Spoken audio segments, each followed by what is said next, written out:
ఒక మనిషిని గనక మనం ఏ అంశంలో అయినా స్ట్రెయిట్‌గా ఎదుర్కోలేకపోతున్నాము అనుకోండి. మీరు ఒక దగ్గర ఉద్యోగం చేస్తూ ఉన్నారు. మరొకరితో ఏదైనా గనక హెల్తీ పో హెల్తీ కాంపిటీషన్ ఉందనుకోండి. మీ మీ మీ మీ ప్రాజెక్టులోనే. మీరు మీకంటే అటువైపు వాళ్ళు గనక పై చేయి సాధిస్తూ ఉంటే బై డిఫాల్ట్‌గా మనం ఏం చేస్తాం? దాన్ని అంగీకరించలేకపోతే, లేకుంటే ఆ వ్యక్తిని మనం ఇన్‌స్పిరేషన్‌గా తీసుకోలేకపోతే మనమేం చేస్తాం? వాళ్ళ కులం గురించి మాట్లాడతాం. వాళ్ళ మతం గురించి మాట్లాడతాం. వాళ్ళ ప్రాంతం గురించి మాట్లాడతాం.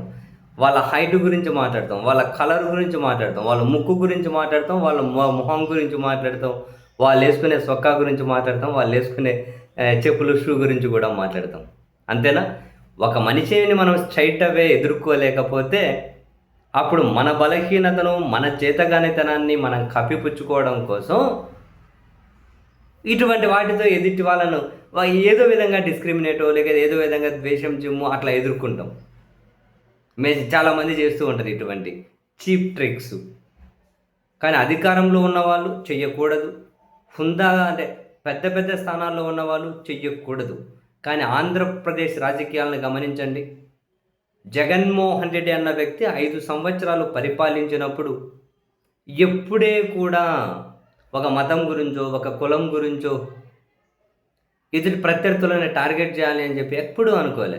అదిగో నా పాలనలో ఇది చేశా, విద్య ఇది చేశా, వైద్యం అది చేశా, రోడ్లు ఇది చేశా, మెడికల్ కాలేజ్ ఇట్లా చేశా, అక్కచెల్లెమ్మలకు ఇవి చేశా, విద్యార్థులకు ఇవి చేశా, పేదలకు ఇవి చేశా, ఆసుపత్రులు కట్టా, పోర్టులు కట్టా, ఫిషింగ్ హార్బర్లు కట్టా, ఇళ్ల స్థలాలు ఇచ్చా, అదిగో వసతి దీవెన ఇచ్చా, విద్యా దీవెన ఇచ్చా, అమ్మ ఒడి ఇచ్చా, పెన్షన్ ఇచ్చా, రైతు భరోసా ఇచ్చా, అదిగో సున్నా వడ్డీకి డ్వాక్రా రుణాలు ఇచ్చా, ఇన్పుట్ సబ్సిడీ ఇచ్చా, రైతు భరోసా ఇచ్చా, అన్నీ ఇవే అంతే. ఇది ఇచ్చా, అది ఇచ్చా, అది ఇచ్చా, అది ఇచ్చా, మన పార్టీ అయినా ఇచ్చా, కాకున్నా ఇచ్చా, మనకు ఓట్లు వేసినా ఇవ్వండి, వేయకున్నా ఇవ్వండి, అందరికీ ఇవ్వండి. ఒకసారి ఏమన్నా కనుక టైంకి ఇవ్వలేకపోతే వాళ్ళకు మళ్ళీ అవకాశం కల్పించండి. ఏమన్నా అర్హత చిన్న చిన్న కారణాలతో అర్హత పోతే వాళ్ళకు మళ్ళీ ఇద్దాం. అంతా ఇట్లనే సాగుతూ పోయింది. కానీ ఇప్పుడేం జరుగుతుంది? జగన్మోహన్ రెడ్డి గారిని రాజకీయంగా ఎదుర్కోలేక, ఆయన బయట అడుగు పెడితే విపరీతంగా జనాలు వస్తూ ఉంటే ఆ జనాల తాకిడిని తట్టుకోలేక, వచ్చే ఎన్నికల నాటికి ముగ్గురము కలిసి ఉన్నా కూడా జగన్మోహన్ రెడ్డి గారిని ఎదుర్కోగలుగుతామా లేదా? మరి ఆ అభద్రతా భావం ఉందా? లేకుంటే వాళ్ళకి ఏం నివేదికలు ఉన్నాయి? ఏంటో తెలియదు. కానీ ఇప్పుడు పాలకపక్షం ఏం చేస్తుంది?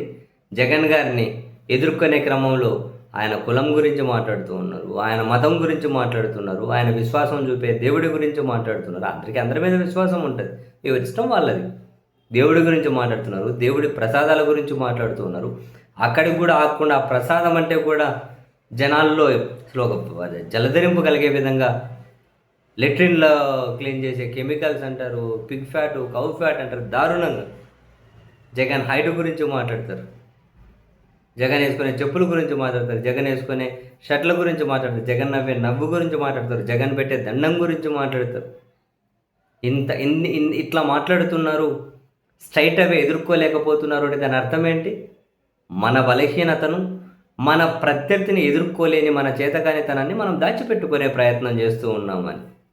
అంటే మన ప్రత్యర్థిని మనం స్ట్రైట్ అవే ఎదుర్కోలేక హ్యాండ్స్ అప్, చేతులు ఎత్తేస్తున్నాము అనే కదా దాని అర్థం. ఎవరికైనా చిన్న లాజిక్ అర్థమవుతుంది. వీళ్ళు జగన్మోహన్ రెడ్డి గారిని ఎదుర్కోవాలి అంటే, నిజంగా స్ట్రైట్ అవే ఎదుర్కోవాలి అంటే, జగన్ నీ పాలన నా పాలన చూద్దాం. ఇప్పుడు మాది 2 ఏళ్ళ పాలన పూర్తి అవుతుంది కదా, నీ 2 ఏళ్ళ పాలనది. నువ్వెన్ని ఉద్యోగాలు ఇచ్చావు జగన్, సచివాలయ ఉద్యోగాలు ఎన్ని అన్న దగ్గర నుంచి మొదలుపెట్టి మేము ఎన్ని ఉద్యోగాలు ఇస్తాము వచ్చి జగన్ ఏమంటాడు? ఒక్క సంతకంతో 1,35,000 సచివాలయాల ఉద్యోగాలు ఇచ్చా, మీరు 2 ఏళ్ళలో ఎన్ని నోటిఫికేషన్లు ఇచ్చారు, ఎన్ని ఉద్యోగాలు తీయండి బయటకు అంటాడు. తీస్తే మొదలెడితే ఇంకా అన్నీ ఇట్లా చర్చ రావాలి. విద్య, వైద్యం, పేదల ప్రజల జీవన ప్రమాణాలు మెరుగుదల, పేదలకు ఆర్థిక భరోసా, చాలా అంశాలు మాట్లాడాలి.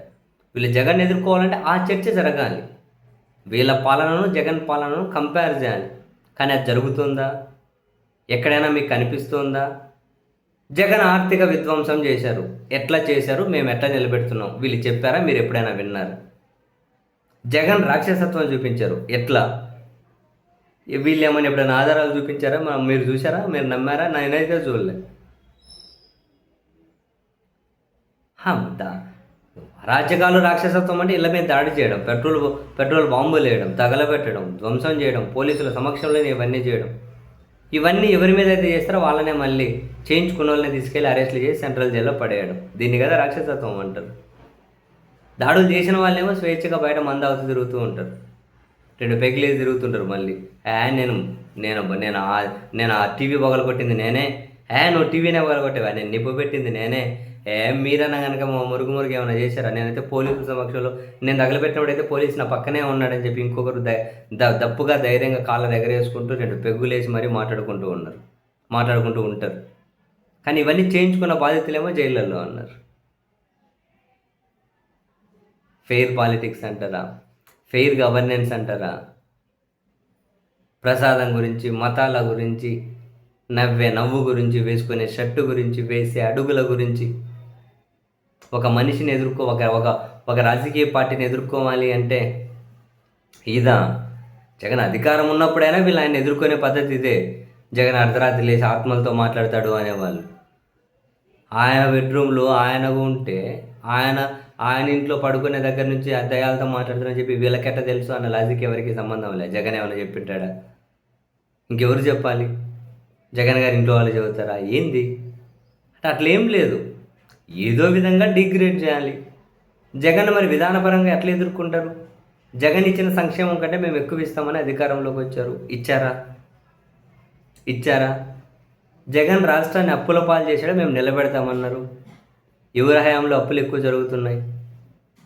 ఎక్కడ సంపద సృష్టి జరుగుతోంది? ఆంధ్రప్రదేశ్లో ఆదాయం తగ్గిపోతుందా, పెరుగుతుందా? ఏ రంగంలో పెరుగుతోంది? జగన్తో పోలిస్తే ఎట్లా పెట్టరు? ఇవి ఎక్కడైనా చెప్పారా? జగన్ ఏమన్నా వాళ్ళ కుటుంబ సభ్యులకు 100,000 కోట్లు విలువ చేసి ఆస్తి ఏమన్నా కబ్జా చేసి దాన్ని క్రమబద్ధీకరించాడా? 99 పైసలకి ఇష్టరీతిన భూములు ఇచ్చారా? అడిగితే ఏమన్నా ఇష్టం ఇస్తా అని చెప్పి ఏమన్నా అన్నాడు ఆయన?